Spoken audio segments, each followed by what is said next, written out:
मुलांच्या छोट्या-मोठ्या भुकेसाठी किंवा घरातल्या सगळ्यांना नाश्ता म्हणून काय बनवायचं सुचत नसेल ना, तर काकडीचा हा नाश्ता नक्की ट्राय करा. उन्हाळ्यामध्ये शरीराला थंडावा देणाऱ्या या काकडीचा आज आपण मस्त असा नाश्ता बनवूया. इथे 2 काकड्या मी स्वच्छ धुवून त्याच्या साली काढून किसून घेतलेल्या आहे. आता याच्यामध्ये आपल्याला 1 वाटी गव्हाचं पीठ, अर्धी वाटी बेसन, आलं लसूण हिरव्या मिरचीचा ठेचा, चवीपुरतं मीठ, हळद, जिरे, पांढरे तीळ घालायचं, चांगलं मिक्स करून घ्यायचं. थोडं-थोडं पाणी घालायचं, याचं सैलसर असं बॅटर बनवून घ्यायचं. ना जास्त पातळ ना जास्त जाड असं हे बॅटर आपल्याला बनवायचं. सरसरीत असं हे बॅटर झालं पाहिजे. भरपूर अशी बारीक चिरलेली कोथिंबीर घालायची. काकडी, कोथिंबीर उन्हाळ्यामध्ये शरीराला थंडावा देण्याचं काम करतात.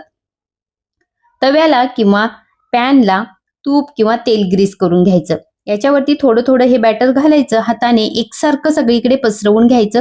झाकण ठेवायचं. दोन्ही साईडने मस्त खरपूस असं याला भाजून घ्यायचं.